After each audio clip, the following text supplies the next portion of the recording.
आज आम आदमी पार्टी का दिल्ली का लोकसभा कैंपेन लॉन्च हो रहा है। इस मौके पे स्पेशली मेरे छोटे भाई और पंजाब के मुख्यमंत्री भगवंत मान साहब दिल्ली आए हैं। मैं उनका तहे दिल से दिल्ली में स्वागत भी करता हूं। और आपने उनके विचार सुने इस लॉन्च के मौके पे। हमारा लॉन्च का स्लोगन है, संसद में भी केजरीवाल, तभी दिल्ली होगी और खुशहाल। आज से 12 साल पहले आम आदमी पार्टी बनी थी और लगभग 10-11 साल पहले दिल्ली के लोगों ने ढेर सारा प्यार देके, विश्वास करके हम लोगों को भारी बहुमत देके जिताया था। आम आदमी पार्टी की सरकार बनाई थी। हम बहुत छोटे लोग हैं, मामूली लोग हैं, लेकिन दिल्ली के लोगों ने जितना प्यार और विश्वास हमें दिया है और इतनी बड़ी जिम्मेदारी दे दी। मैंने हमेशा कहा है कि मैं दिल्ली के लोगों का हमेशा एहसानमंद रहूंगा कि इस छोटे से आदमी को इतनी बड़ी जिम्मेदारी देके इतनी बड़ी कुर्सी पे बिठा दिया। 7 जन्म तक भी दिल्ली वालों की सेवा करता रहूं तो उनके एहसान नहीं चुका सकता मैंने भी पूरी कोशिश की है, कभी भी अपने आप को मुख्यमंत्री नहीं समझा। मैंने पूरी कोशिश की है दिल्ली के हर परिवार का बेटा बनके, हर परिवार का हिस्सा बनके, हर परिवार का, दिल्ली में 2 करोड़ 2.5 करोड़ लोग रहते हैं, हर परिवार का हिस्सा बनके उनके परिवार की मुश्किलों को दूर करने की कोशिश की है, हर परिवार का सहारा बनने की कोशिश की है। दिल्ली में किसी भी परिवार में कोई बीमार होता है तो तकलीफ यहां होती है। मैं अभी देख रहा था 2 दिन पहले, एक टीवी चैनल वाला एक बूढ़ी महिला से पूछ रहा था और वो बूढ़ी महिला कह रही थी कि केजरीवाल की वजह से मेरी जान बच गई। उसने पूछा कैसे? वो अम्मा बोली, मेरी बाईपास सर्जरी हुई है, 8 लाख रुपए का खर्चा था, मेरा बेटा 10-15 हजार रुपए महीना भी नहीं कमाता, वो तो नहीं भुगत सकता था। केजरीवाल के अस्पताल में मेरा सारा इलाज मुफ्त हो गया, एक पैसा नहीं देना पड़ा। आज मैं जिंदा हूं तो केवल केजरीवाल की वजह से जिंदा हूं। मैं उस अम्मा को कहना चाहता हूं कि मां, आपने हमें बहुत बड़ा आशीर्वाद दिया है। आज मैं जहां पे हूं आप ही की वजह से हूं। तो जो कुछ भी कर रहा हूं ये मेरा फर्ज है। हर दिल्ली वाले के परिवार को मैं किस तरह से मदद करूं, किस तरह से उनके परिवार की मुश्किलों को दूर करूं, ये मेरी कोशिश रहती है। दिल्ली के हर बच्चे को मेरी कोशिश है कि जैसी पढ़ाई मेरे बच्चों को मिली, जैसी अच्छी पढ़ाई मेरे बच्चों को मिली, इस देश ने मेरे बच्चों को अच्छी पढ़ाई दी, वैसी ही अच्छी पढ़ाई हर बच्चे को मिलनी चाहिए।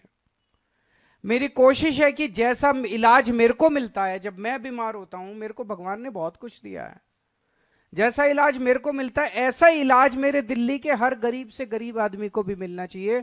पैसे की कमी की वजह से कोई भी वो नहीं रहना चाहिए। आज दिल्ली में 24 घंटे बिजली मिलती है। पूरे देश में केवल 2 स्टेट हैं जहां 24 घंटे बिजली आती है, केवल दिल्ली और पंजाब। बाकी किसी स्टेट में 24 घंटे लंबे लंबे पावर कट लगते हैं। इंडस्ट्री को बिजली नहीं मिलती, कॉमर्शियल वालों को बिजली नहीं मिलती, घरों को बिजली 7-7 8-8 घंटे के पावर कट लगते हैं पूरे देश में। केवल दिल्ली और पंजाब में पूरी बिजली आती है। आज दिल्ली और पंजाब 2 स्टेट केवल ऐसे हैं जहां पे आपको फ्री बिजली मिलती है। बाकी पूरे देश में इतनी महंगी बिजली, कईयों की तो पूरी तनख्वाह निकल जाती है बिजली के बिल देने में। बहुत काम किए। ये जो पर्चा अभी लॉन्च किया, ये पर्चा अब घर घर बांटने जाएंगे हमारे कार्यकर्ता, इसमें सारे काम लिखे हैं। लेकिन जब मैं ये काम कर रहा था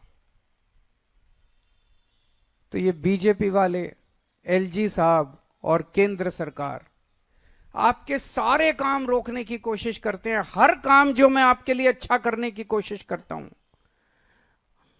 हर काम ये लोग रोकने की कोशिश करते हैं। क्यों? ये लोग नफरत करते हैं आपसे। ये दिल्ली के 2 करोड़ लोगों से नफरत करते हैं, और नफरत इसलिए करते हैं क्योंकि आपने इतनी जुर्रत की कि आपने 3 बार दिल्ली के एक छोटे से आदमी को, एक मामूली आदमी को दिल्ली का मुख्यमंत्री बना दिया। यह आपका कसूर है। आप लोगों ने 3 बार एक मामूली आदमी को दिल्ली की कुर्सी पे क्यों बिठा दिया? इसलिए बीजेपी वाले, एलजी और केंद्र सरकार आपसे नफरत करते हैं, बदला निकाल रहे हैं वो। याद करो, आज से 6-7 साल पहले जब मैं दिल्ली के मोहल्ला क्लिनिक बना रहा था, उस समय एमसीडी के अंदर बीजेपी की सरकार थी। मेरे बने बनाए मोहल्ला क्लिनिक बुलडोजर भेज के इन्होंने तोड़ दिए दिल्ली के अंदर। सरकारी मोहल्ला क्लिनिक, सरकारी मोहल्ला क्लिनिक दिल्ली सरकार ने बनाए। एमसीडी में बीजेपी की सरकार थी, एमसीडी वालों ने बुलडोजर भेज के दिल्ली के मोहल्ला क्लिनिक तोड़ दिए। इतने गंदे लोग कौन हो सकते हैं? जब मैं दिल्ली में जगह जगह सीसीटीवी कैमरे लगा रहा था, आज फक्र है हर दिल्ली वाले को। पूरी दुनिया में, ये मैं नहीं कह रहा, फोर्ब्स मैगजीन, इंटरनेशनल मैगजीन ने 2021 में बोला है कि पूरे दुनिया के अंदर सबसे ज्यादा सीसीटीवी कैमरे की डेंसिटी दिल्ली के अंदर है। 5 साल के अंदर दिल्ली में सबसे ज्यादा सीसीटीवी कैमरे लगवा दिए हमने। जब मैं सीसीटीवी कैमरे मैंने लगाने चालू किए तो एलजी साहब ने फाइल रोक दी, मेरे को सीसीटीवी कैमरे नहीं लगाने दिए। तब मैं, गोपाल राय, मनीष सिसोदिया और सत्येंद्र जैन एलजी साहब के घर के अंदर घुस के उनके कमरे में 10 दिन तक हमने धरना दिया था, याद करो। तब उस टाइम इन्होंने कैमरे लगाने की फाइल पास की थी। हम घर घर राशन देना चाहते थे, इन्होंने राशन की फाइल रोक ली। पिछले साल 2 महीने तक दिल्ली के मोहल्ला क्लिनिक की बिजली काट दी इन लोगों ने। दिल्ली के मोहल्ला क्लिनिक के किराया रोक दिया इन लोगों ने। दिल्ली के सारे मोहल्ला क्लिनिक की दवाइयां बंद कर दी इन्होंने, एलजी साहब ने, केंद्र सरकार ने और इन्होंने मिलकर। दिल्ली के मोहल्ला क्लिनिक के टेस्ट बंद कर दिए इन लोगों ने। इतना निर्दयी कौन हो सकता है जो गरीबों का इलाज बंद कर दे? इतनी नफरत क्यों है? इतना निर्दयी कौन हो सकता है? इन्होंने योगा बंद कर दिया। 17,000 लोगों के लिए मैंने योगा चालू किया था दिल्ली में, फ्री योगा टीचर भेजता था, इन्होंने योगा बंद कर दिया। हमारी एक स्कीम थी फरिश्ते, उसमें दिल्ली में अगर किसी का एक्सीडेंट हो जाए तो उसका बड़े से बड़े, महंगे से महंगे प्राइवेट अस्पताल में इलाज कराते थे, सारा इलाज मुफ्त होता था। 23,000 लोगों की मैंने जान बचाई थी फरिश्ते से। एलजी साहब ने फरिश्ते स्कीम बंद कर दी। सुप्रीम कोर्ट गया मैं, सुप्रीम कोर्ट से ऑर्डर लेके आया, दोबारा चालू कराई मैंने फरिश्ते स्कीम। आपका एक भी काम मैंने बंद नहीं होने दिया। इन्होंने बंद की, पिछले साल दवाइयां बंद की, मैंने लड़ लड़ के इनसे दोबारा चालू कराई। पिछले साल इन्होंने टेस्ट बंद किए, मैंने लड़ लड़ के दोबारा इनसे चालू कराए। मैं ये पूछना चाहता हूं, आपने 7 एमपी बनाए थे, वो 7 एमपी कहां थे जब आपकी दवाइयां बंद की जा रही थी, जब आपकी पढ़ाई बंद की जा रही थी, जब आपके योगा बंद किया जा रहा था, जब आपके अस्पतालों की दवाइयां? कहां थे ये 7 एमपी? ये तालियां बजा रहे थे। ये ताली, जब आपके घर में कोई बीमार होता है ये एमपी ताली बजाते हैं, बड़ी खुशी मनाते हैं, पार्टी मनाते हैं, दिल्ली वाले बीमार पड़ गए। जब आपके बच्चों की पढ़ाई रुकते हैं ये एमपी तालियां बजाते हैं, खुशियां मनाते हैं, पार्टी करते हैं। जब आपके बच्चे तरसते हैं किसी चीज के लिए, जब आपके घर के लोग तरसते हैं किसी चीज, ये एमपी ताली बजाते हैं। ऐसे लोगों को हमने पाल रखा है, दूध पिला रहे हैं हम ऐसे लोगों को। क्यों? जब संसद के अंदर ऑर्डिनेंस पास किया जा रहा था, दिल्ली के लोगों का हक छीना जा रहा था, कहां थे ये 7 एमपी? ये 7 एमपी तालियां बजा रहे थे। एलजी के पास जा जाके ये 7 एमपी आपके काम रुकवाते हैं। क्यों देते हैं हम ऐसे लोगों को वोट?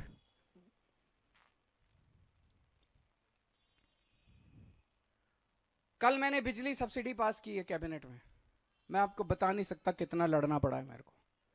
ये चाहते हैं, मैं ये कहता हूं भाई हम अच्छे काम कर रहे हैं, तुम भी करो। हमने दिल्ली में 24 घंटे बिजली कर दी, तुम क्यों नहीं करते? तुम भी करो, यूपी में करो, मध्य प्रदेश में करो, जहां जहां, राजस्थान में करो, जहां जहां तुम्हारी सरकार है तुम करो, गुजरात में करो। हमने बिजली मुफ्त कर दी, तुम भी करो। कह रहे ना हम तो नहीं करेंगे, तेरे को भी नहीं करने देंगे। बड़ी मुश्किल से, मैं बता नहीं सकता दिल्ली वालों मैंने कितनी मुश्किल से तुम्हारी बिजली सब्सिडी पास कराई है। अगले 1 साल के लिए अब आपको बिजली फ्री मिलती रहेगी। आज मैं अकेला लड़ रहा हूं इन लोगों से, एलजी से अकेला लड़ रहा हूं, बीजेपी वालों से अकेला लड़ रहा हूं, इन 7 सांसदों से अकेला लड़ रहा हूं, केंद्र सरकार से अकेला लड़ रहा हूं। आप मेरे को बेटा मानते हो, आपने मेरे को बेटा बोला है। अगर आपने मेरे को बेटा बोला है तो अपने बेटे को अकेला तो नहीं छोड़ोगे इस तरह। आज मैं आप लोगों से निवेदन कर रहा हूं, अपील कर रहा हूं कि अपने बेटे को मजबूत करो। आपने मेरे को 70 में से एक बार 67 सीट दी, मेरे को मजबूत किया। दूसरी बात, 70 में से 62 सीट दी, मेरे हाथ मजबूत किए विधानसभा के अंदर। मैं बड़ा शुक्रगुजार हूं। आज ये जो मैं इनसे लड़ पा रहा हूं थोड़ा बहुत, ये इसी वजह से लड़ पा रहा हूं, जो भी थोड़े बहुत काम कर पा रहा हूं इसी वजह से काम कर पा रहा हूं, क्योंकि आपने इतना भारी बहुमत दिया था। अगर आपने 70 में से 40 सीट दी होती, ये बीजेपी वाले सरकार तोड़ देते, गिरा देते, खरीद लेते, डरा देते मेरे एमएलए को। ये तो आपकी दुआ है, आपकी कृपा है, आपका आशीर्वाद है, आपका प्यार है कि आपने 70 में से 62 सीट दी। इसी तरह से जैसे आपने विधानसभा में मेरे हाथ मजबूत किए, अब संसद में मेरे हाथ मजबूत कर दो। संसद में मेरे को 7 एमपी दे दो, जो इंडिया गठबंधन के हैं 7 एमपी दे दो। ये 7 एमपी मेरे 7 बड़े बड़े हाथ बन के काम करेंगे। अगली बार एलजी काम रोकेगा, ये 7 काम करा के लाएंगे। अगली बार अगर केंद्र सरकार काम रोकेगी, ये 7 काम रोक के काम करवा के लाएंगे। अगली बार संसद के अंदर आपके हक मारे जाएंगे, ये 7 एमपी संसद में उठ के आपकी आवाज बनेंगे। मैं आज आपसे यही मांगने के लिए आया हूं, ये 7 एमपी अगर हमारे आ गए तो आपके बेटे के हाथ मजबूत होंगे, किसी की हिम्मत नहीं होगी कि आपके काम रोक पाए। और ये तो कहते हुए घूम रहे हैं चारों तरफ, हमारी 370 आ रही है, हमारी 370 आ रही है, हमें नहीं चाहिए दिल्ली वाले। आपकी जरूरत ही नहीं इनको। खुलेआम कह रहे हैं 370 आ रही है, हमारी 370 आ रही है। इनको दिल्ली वालों के वोट चाहिए ही नहीं, इनको दिल्ली के सांसद चाहिए ही नहीं। मेरे को चाहिए आप, मेरे को आपकी जरूरत है, मेरे को दिल्ली वालों की जरूरत है, मेरे को दिल्ली वाले चाहिए, मेरे को दिल्ली के 2.5 करोड़ लोग चाहिए, मेरे को उनसे प्यार है। मैं दिल्ली वालों से प्यार करता हूं, ये आपसे नफरत करते हैं। मेरे को दे दो, मेरा एक एक वॉलंटियर, मैं आपके घर घर आऊंगा वोट मांगने के लिए। ये नहीं आएंगे, इनको नहीं चाहिए, अहंकार हो गया इनको, बहुत अहंकार है। जिसको वोट चाहिए उसको दो ना, जिसको वोट नहीं चाहिए उसको वोट क्यों दे रहे हो। और अभी महिलाओं के लिए मैंने ऐलान किया है 1000 रुपए। मैं देख रहा था टीवी चैनल पे, महिलाएं बड़ी खुश हैं, हर टीवी चैनल वाला सड़क पे जाके पूछ रहा महिलाएं बड़ी खुश हैं, पर हर महिला कह रही है अच्छा, यकीन नहीं हो रहा महिलाओं को, अच्छा होगा क्या, होगा क्या, ऐसा हो सकता है क्या, ऐसा भी हो सकता है क्या। मैं सारी माँ बहनों को कहना चाहता हूं, पिछले 10 साल में ऐसे ऐसे काम हुए हैं जो कभी सोचे ही नहीं थे। कभी जिंदगी में सोचा था बिजली मुफ्त भी आ सकती है, पूरी दुनिया में कभी नहीं हुआ, बिजली मुफ्त भी आ सकती है और 24 घंटे भी आ सकती है। अरे केजरीवाल है, केजरीवाल के टाइम में पता नहीं क्या क्या अभी और चमत्कार होने बाकी हैं। मैं सारी महिलाओं को बोल रहा हूं, मैं हूं, आपको 1000 रुपए दिला के रहूंगा। बजट में पास हो गया, ये कोई मैं ऐलान नहीं कर रहा, बजट में पास करके आया हूं, विधानसभा में पास हो गया, ये चालू होगा। बस आप मेरे को आशीर्वाद दे देना, आपसे मैं बदले में यही मांग रहा हूं, मेरे को 7 एमपी जिता दो ताकि मेरे को और ताकत मिले। दूसरी चीज, आप 7 बीजेपी के एमपी जिता देते हो, आपको क्या मिलता है? केवल और केवल आपके काम रोकने का काम करते हैं और कुछ नहीं करते। ये व्यापारियों को इतनी तकलीफें हुई हैं पिछले 10 साल में, एक बार नोटबंदी आ गई, एक बार जीएसटी आ गई, एक बार वो हीरे के व्यापारियों के ऊपर कुछ इन्होंने लगाया था।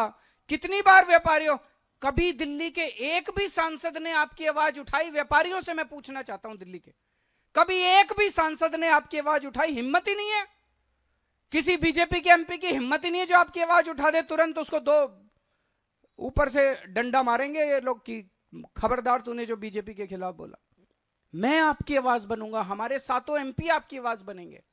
दिल्ली के अंदर डीडीए है, हमारी चलती नहीं डीडीए पे, 7 एमपी दोगे तो आपकी आवाज उठाएंगे, डीडीए में आपके काम करा के लाएंगे। दिल्ली पुलिस इनके अंडर में है, 7 एमपी आप हमें दोगे, दिल्ली पुलिस में आपके सारे काम करा के लाएंगे। दिल्ली में इतनी सारी केंद्र सरकार की संस्थाएं हैं, किसी में आपकी आवाज नहीं है, दिल्ली वालों की आवाज नहीं है। इन सारी जगहों के ऊपर ये दिल्ली के एमपी आपकी आवाज बनेंगे। तो अब हमारे अगले महीने 2 महीने में जब भी चुनाव होता है, तब तक हमारे कार्यकर्ता एक एक घर में जाएंगे। 2 या 3 बार पूरी दिल्ली का राउंड लगाया जाएगा। आके आपके पैर छुएंगे, हाथ जोड़ेंगे, विनती करेंगे, अपील करेंगे, आपसे प्रार्थना करेंगे और आपसे वोट मांगेंगे। इनको वोट नहीं चाहिए, मेरे को आपका आशीर्वाद चाहिए। बहुत बहुत शुक्रिया।